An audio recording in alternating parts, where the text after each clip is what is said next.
Hello प्यारे साथियों, कैसे हैं आप सब लोग। आशा है कि आप सब अच्छे होंगे, स्वस्थ होंगे और अपना अपना ध्यान और अपनी फैमिली का ध्यान बहुत अच्छे से रख रहे होंगे।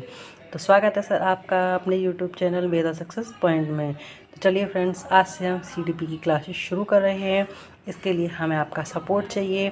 CTET की क्लासेस के लिए अगर आपको अच्छी लगे तो हमें सपोर्ट करें और हम आपको छोटे से छोटे रूप में बहुत अच्छे से अच्छा समझाने की कोशिश करेंगे। तो चलिए फ्रेंड्स, आज से हम शुरू करते हैं। वृद्धि, ग्रोथ, यह हमारे साथ वृद्धि क्या होती है। जब हमारे शरीर की संरचना या आकार का बढ़ना शुरू होता है तो उसे हम वृद्धि कहते हैं। वृद्धि का स्वरूप हमेशा बाह्य होता है।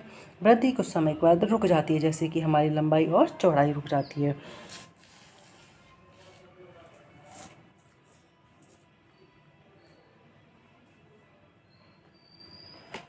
चौड़ाई रुक जाती है।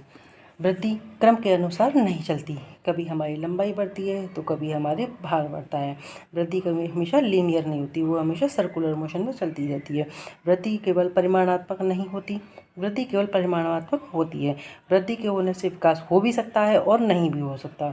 उदाहरण के लिए, जब कोई आदमी मोटा होता जा रहा है तो उस आदमी की वृद्धि हो रही है, परंतु ये जरूरी नहीं कि मोटा होने के साथ साथ उसका क्रियात्मक विकास भी बढ़ रहा हो, यानी कि IQ लेवल भी उसका बढ़ रहा हो।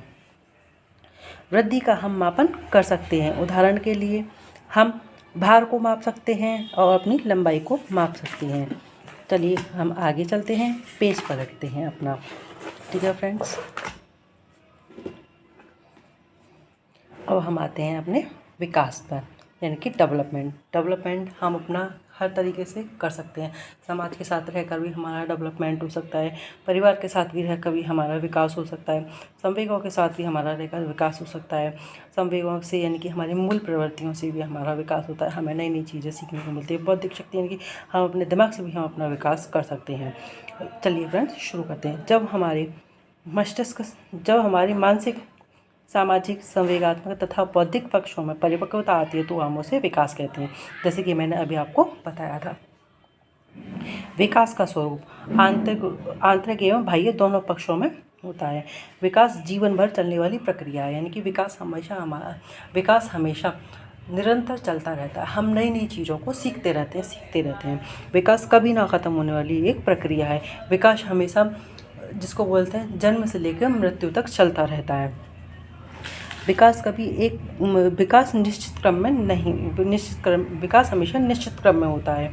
उदाहरण के लिए, हम अपना जितना विकास करना चाहते हैं उतना ही हम अपना विकास कर सकते हैं। मानसिक विकास, सामाजिक विकास, हम जितना चाहेंगे हम उतना कर सकते हैं। हमें समाज में किस तरीके से रहना है, अच्छे से व्यवहार करना है या फिर क्या कहते हैं हम गंदा व्यवहार करेंगे, हमें किस तरीके से सोच रखनी है अपनी, किस तरीके से हम चलना चाहते हैं, हम उसी हिसाब से अपना विकास कर सकते हैं। विकास का हम सीधे सीधे मापन नहीं कर सकते। उदाहरण के लिए, सामाजिक विकास, नैतिक विकास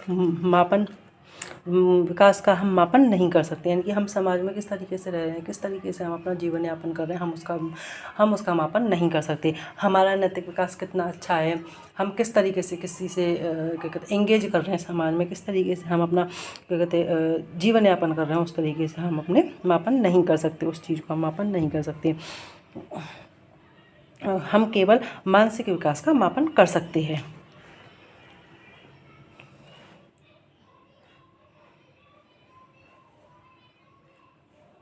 विकास परिमाणात्मक एवं गुणात्मक, यानी कि क्वांटिटेटिव एंड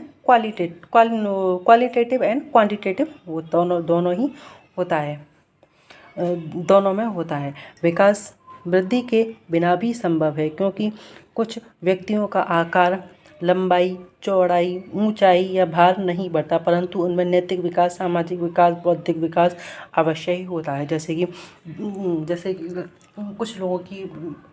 कुछ लोगों में डिसऑर्डर्स होते हैं, लेकिन उसका ये नहीं है कि हम उसको विकास नहीं, उनका सामाजिक विकास नहीं हुआ, उनका बौद्धिक विकास नहीं हुआ है, उनका नैतिक विकास नहीं हुआ, इसमें ये संभव नहीं है।